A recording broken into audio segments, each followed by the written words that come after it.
Bueno, antes de hablar sobre la filosofía griega, debemos de saber primero qué es la filosofía. En palabras técnicas, la filosofía es el conjunto de saberes que busca establecer de manera racional los principios más generales que organizan y orientan el conocimiento de la realidad, así como el sentido del ser humano. O en palabras más sencillas, la filosofía trata de dar respuestas a las preguntas básicas de la vida. En palabras de Sócrates, la filosofía es la búsqueda de la verdad como medida de lo que el hombre debe de hacer y como norma para su conducta. Filosofía, del griego phileo, safía, que significa amor por la sabiduría.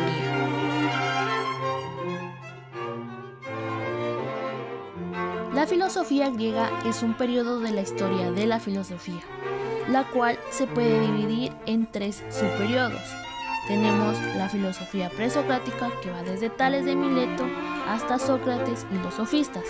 También tenemos la filosofía griega clásica, Platón y Aristóteles. Y luego tenemos el periodo helenístico. ¿Por qué presocráticos o naturalistas? Bueno, ellos existieron antes que el primer gran filósofo griego reconocido en la historia. Estamos hablando de Sócrates. Su preocupación era estudiar los fenómenos de la naturaleza, como la lluvia, los truenos, los mares, entre otros, y también estudiaban el origen del universo. Los presocráticos buscaban respuestas a los fenómenos naturales que antes eran explicados a través de los mitos y atributos de los dioses. A través de su trabajo y aportes al conocimiento, se empezó a establecer que los fenómenos tan naturales se regían de forma natural y de forma divina. Un ejemplo de ello podía ser los eclipses. Bueno, ahora vamos a hablar sobre Tales de Mileto, el primero de los presocráticos y el primer filósofo reconocido como tal. A través de sus cálculos matemáticos del tiempo, se dice que logró predecir el eclipse solar del 28 de mayo de 585 a.C. Muchos proponen este método como el día que nació la ciencia. Escuelas del pensamiento de los presocráticos. Intereses en problemas comunes y respuestas similares a los mismos. No todos consiguieron en tiempo y espacio, pero sí en sus pensamientos. Tales de Mileto. Bueno, él observaba la realidad, lo que le rodeaba y establecía relaciones entre las cosas que veía. Por ejemplo, creía que las olas del mar causaban los terremotos.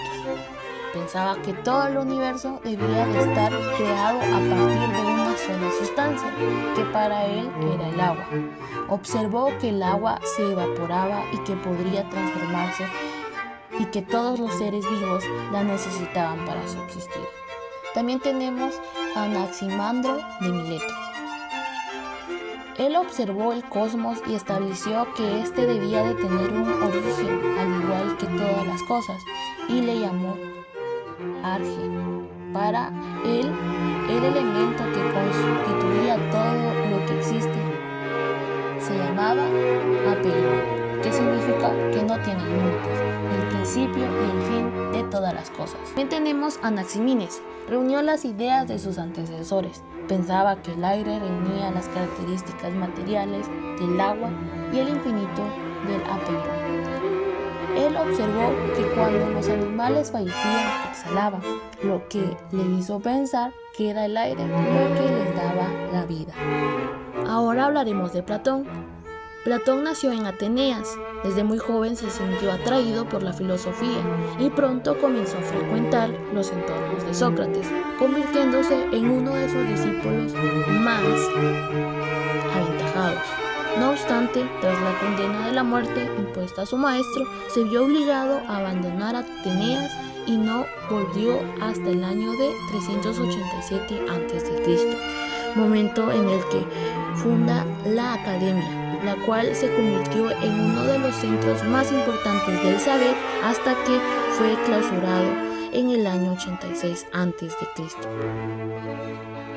Una de las teorías e ideas más importantes de Platón fue la teoría de ideas o formas, también conocida como la teoría de las formas. Es una de las doctrinas filosóficas más influyentes desarrolladas por el filósofo griego Platón.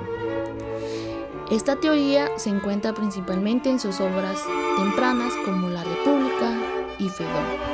Platón argumenta que detrás de la realidad sensible que percibimos con nuestros sentidos hay una realidad más fundamental y verdadera, compuesta por entidades abstractas e inmutables que la llaman ideas o formas. Estas ideas son modelos perfectos de los objetos y conceptos que observamos en el mundo material. Algunos aspectos claves de la teoría de las ideas de Platón incluyen dualismo ontológico, jerarquía de las ideas, participación, conocimiento verdadero.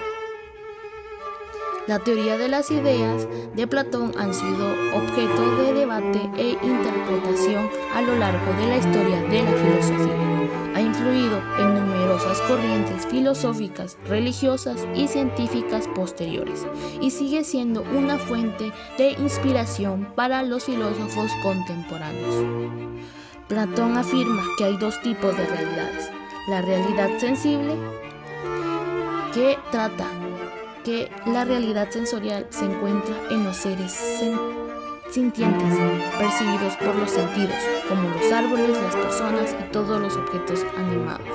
La realidad intangible, que para Platón la realidad intangible es la realidad intelectual, en la que viven los seres inteligentes, que él llama idea, que es algo que no puede ser percibido por los sentidos sino por la mente, como la piedad o la virtud. La realidad sensible y la realidad intelectual se relacionan como si una sensible fuera una copia de la otra intelectual. Platón llamó imitación a este método de comunicación. Una persona sensible imite ideas intangibles, modelos ideales y perfectos de todo. Otra forma de conectarlos a través de la participación. Las cosas sensibles participan de la idea como si ocuparan una parte de ella y la reprodujeran.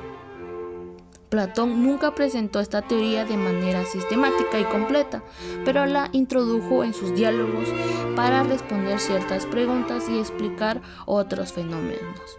Esta fuente es característica de todos los diálogos platónicos, 3 diálogos que mejor responden y explican las teorías de las ideas. Ahora hablaremos un poco sobre Aristóteles.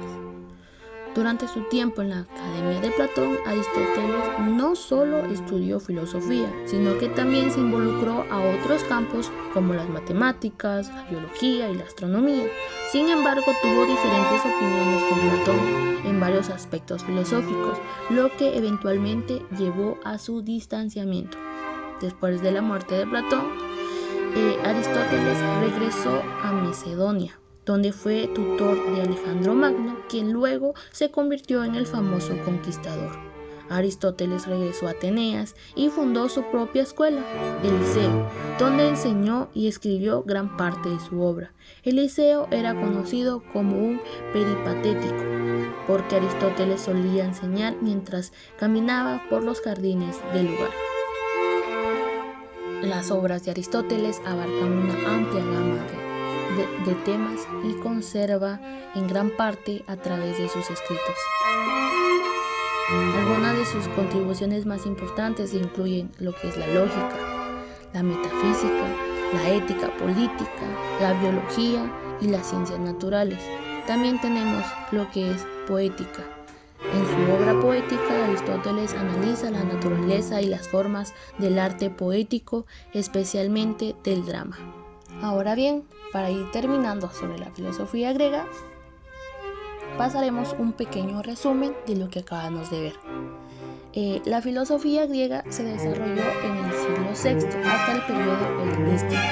Es uno de los pilares fundamentales de la la filosofía occidental y se caracteriza por una búsqueda sistemática de la verdad y la sabiduría a través del uso de la razón y la argumentación lógica.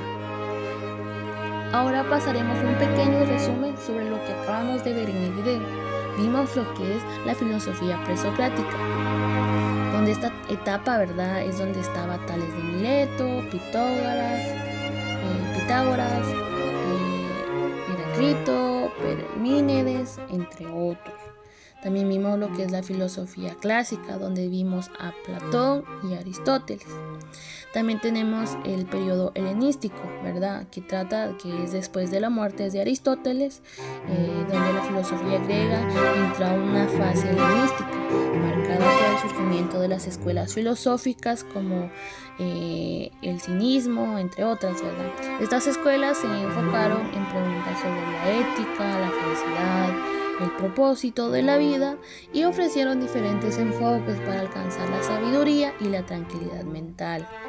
La filosofía griega no solo influyó profundamente en la cultura y en el pensamiento de su época, sino que también sentó las bases para la tradición filosófica occidental posterior, ejerciendo una influencia duradera en el pensamiento filosófico, científico y cultural hasta la actualidad.